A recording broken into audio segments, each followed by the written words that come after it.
சென்னை அண்ணாநகர் சிறுமி பாலியல் வன்கொடுமை தொடர்பான வழக்கை தினம்தோறும் விசாரித்து விரைந்து முடிக்க வேண்டும் என்று உத்தரவிடப்பட்டிருக்கிறது. விவரங்களை செய்தியாளர் மதன் வழங்க கேட்கலாம். மதன், விவரங்களை பகிர்ந்துக்கலாம்.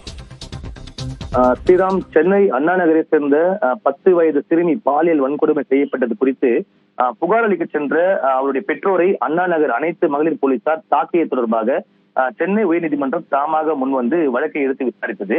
அதே போல பாதிக்கப்பட்ட தங்களுக்கு இழப்பீடு வழங்க கோரியும் சம்பந்தப்பட்ட காவல்துறை அதிகாரிகள் மீது நடவடிக்கை எடுக்க கோரியும் அந்த சிறுமியின் தாயும் உயர்நீதிமன்றத்தில் வழக்கு தாக்கல் செய்தார்.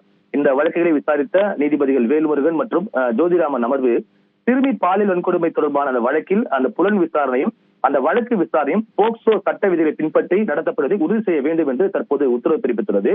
அதே போல அந்த சிறுமியின் அடையாளத்தை அம்பலப்படுத்திய அதிகாரிகளுக்கு எதிராக பதிவு செய்யப்பட்ட வழக்கை நியாயமாக பாரபட்சமற்ற முறையில் விசாரிக்க வேண்டும் என்றும் ஏற்கனவே உயர்நீதிமன்றம் நியமித்த அந்த சிறப்பு புலனாய்வு பிரிவுக்கும் உத்தரவிட்டார்கள்.